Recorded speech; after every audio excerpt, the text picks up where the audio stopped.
All right, 5 modifications. That's it. 5 modifications to your engine that will get you to 340 wheel horsepower. This car is the proof right here. That's what I made. Technically only 4 engine modifications, but 5 is going to be including kind of a modification, but I can't really not include in the list. But let's get into it. We are going to start with what I think isn't going to directly make you the most power, but you end up needing it as kind of a support for these modifications, and that's going to be an exhaust. You need something to get your car flowing. You just can't have that stock airflow. You can't have that stock muffler to be making as much power with it as other mods. So you need this as a supporting mod. So you can see my exhaust there. Specifically, I'm running kind of a custom catback. I have the Arc Grip Y pipe and mid pipes. I did a muffler delete as well, and then put some resonators that I kind of cut up and got welded in.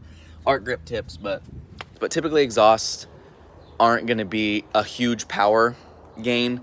It's just more of supporting for these other mods that you're going to do, because you need all that new air fuel. You need all that out of the engine quicker, and I guess in the end it will make you gain there, but yeah, it's definitely something that you just have to with any car that you're going to modify. Another thing with the exhaust is I would shoot for something 2.5 inch and above. A lot of people say that the single exit can make the most power, but I don't like how that looks. So, you know, really in the end, it's probably just as long as you're getting bigger diameter piping, at least 2.5 inches, it's going to make you more power. You don't got to be super specific with the exhaust, just something to let the air get out easier.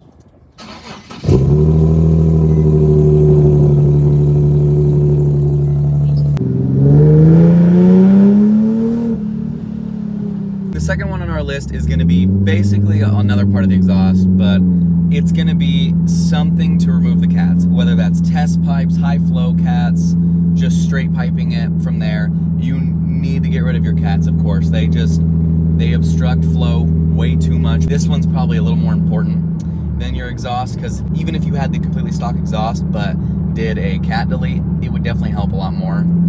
It's definitely something that when I took off the car, I noticed immediately. It's not a huge gain in power, but you can definitely feel a difference in the car when you take the cats off. So I originally had done a muffler delete, and then what I did was also Berg resonated test pipes. So I had gotten those to at one point, and with the muffler delete and the test pipes, my car definitely had some power gains there. Not a tune yet or anything like that, just those two. Fucking idiot. But yes, you need to remove the cats. Cannot be making that amount of power. I don't know about high flow cats.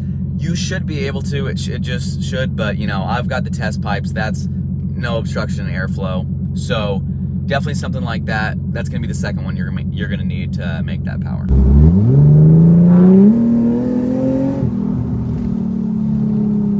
Those first 2 mods really focus on, you know, letting the engine breathe, getting that air out of the engine as quickly as possible. You know, that's what those modifications are for. Now it comes down to getting more air into the engine, which is where an air intake comes in.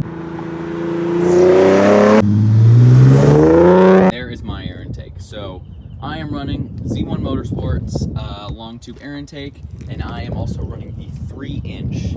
So you can get the 2.5 inch. I have the 3-inch ones, maximizing power there. They fit pretty good in there, and it's gonna make me the most power. So one thing about these intakes that you have to note is they are long tube intakes. They are coming to the front. You cannot run the little shorty intakes, or as they'll call them, the hot air intakes, that just sit right in here and stay in the engine bay. Those are actually worse than the stock ones. You cannot, it's not good. It's not doing anything for you, nothing at all. You cannot get the ones that are staying in there. You need that long tube. You need those ones that are getting right up front and getting the coolest air possible, that are sitting in front of the engine bay, getting all that fresh air in there. This is one of the most important ones by far. Really getting those horsepower and torque numbers up. Especially, I went with these Z1 ones because kind of the best bang for your buck, and also going to make you a ton of power. Some people go with, you know, like Stillen or even the admin intakes, but those can get really expensive. You know, wait for a deal for these. You know, I got them on Black Friday. Wait for a deal for these. They'll pop up, and I mean, it's a very cheap way to make more power with these. And that brings us to number 4. So we've got a lot more air going in the engine, need more fuel. And that's where fuel injectors come in. So you got to do your research on the fuel injectors. A lot of people end up getting knockoffs. I think I originally did, and then I returned them, and I ended up getting a set of R35 GTR injectors.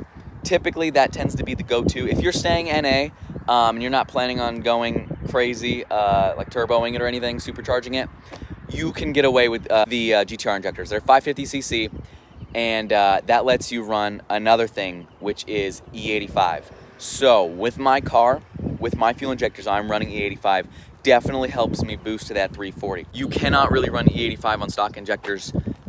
You can definitely get it tuned to get more air, to get more fuel into the engine, but those injectors almost double the amount of what the stock injector CC is. So they're 550cc R35 injectors. Definitely need those if you're gonna make the max amount of power you want, get to that higher numbers. You can get higher CC, but that's what I went with. I'm staying NA with this car, naturally aspirated with this car. It's never gonna be anything more than that. This is my daily, so that's what we're staying at, but R35 injectors and with E85.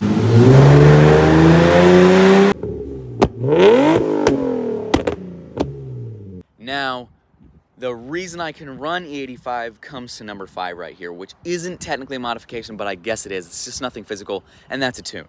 You cannot reach those numbers without getting all of that dialed in with a tune, and it can come down to the tuner you have available. I was lucky enough to get someone that's very knowledgeable, VPF Tuning, Ben. He tuned my car. He originally did a street tune with it. We ended up getting it dynoed. That's how we knew it made that 341 wheel horsepower. You need the tune to let everything work together properly. You can try to get the air intake on and the injectors on together and the exhaust without a tune. If you do install injectors and an intake at the same time, your car may run, but it's not going to run the best. You need a tune to get it dialed in to get the correct air-fuel ratio in there. You can't just do all those modifications and expect your car to be getting that power. And it's just a must. That number 5, a tune, it's going to be the best way that is going to keep your car also running the best with the modifications that you have. And in the end, that's really why that tune is at that number 5, because without a tune, all those other modifications, they're not going to get it. That's what's going to give you the max power possible. And with that tune, it's going to let you maximize, what you got. It's going to let that air intake do the most it can possible to give you that little bit more power to reach up to into those higher 335s, 340s. There's so many options out there for the tune. You can go, depending on your year, you most likely will have EcuTech, you got UpRev, you've got Z1 Motorsports actually offers an EcuTech tune. They just do a quick flash tune on it. It can depend on your car. Some cars may not make this with the same modifications as mine. You got to kind of take it with a grain of salt. Some engines are healthier.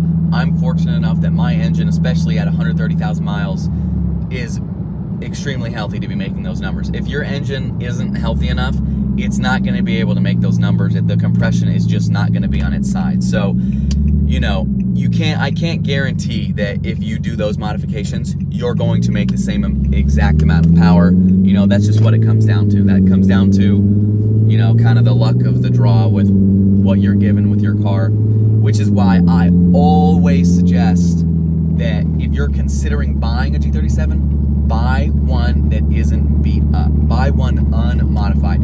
I found this car completely unmodified, 110,000 miles. Do not buy one that someone else has beat to shit, because that motor has probably gone through so much. I know it's definitely hard to find one that's not like that nowadays, but you want to do your best to try to find one that no one else has driven into the ground, because you're just probably going to end up having a healthier motor. But that is how to make 340 wheel horsepower with your G37 370Z. I hope this could give y'all kind of an insight. I try to be as transparent as possible to let y'all see. I've got a good amount of other videos on my channel if y'all want to check out, see the progress of this car. I have the video of it making the 340 wheel horsepower on the dyno. Consider subscribing. I try to make content every week or two. I've been getting out a lot of content lately, making a lot of videos. So if you want to see more of it, subscribe. Journey of this car. Don't know what's next for it, but I'm definitely going to keep doing some videos. Looking into getting some headers, hopefully get that 350, 355 wheel horsepower mark. So consider subscribing. Thank you for watching. I love you.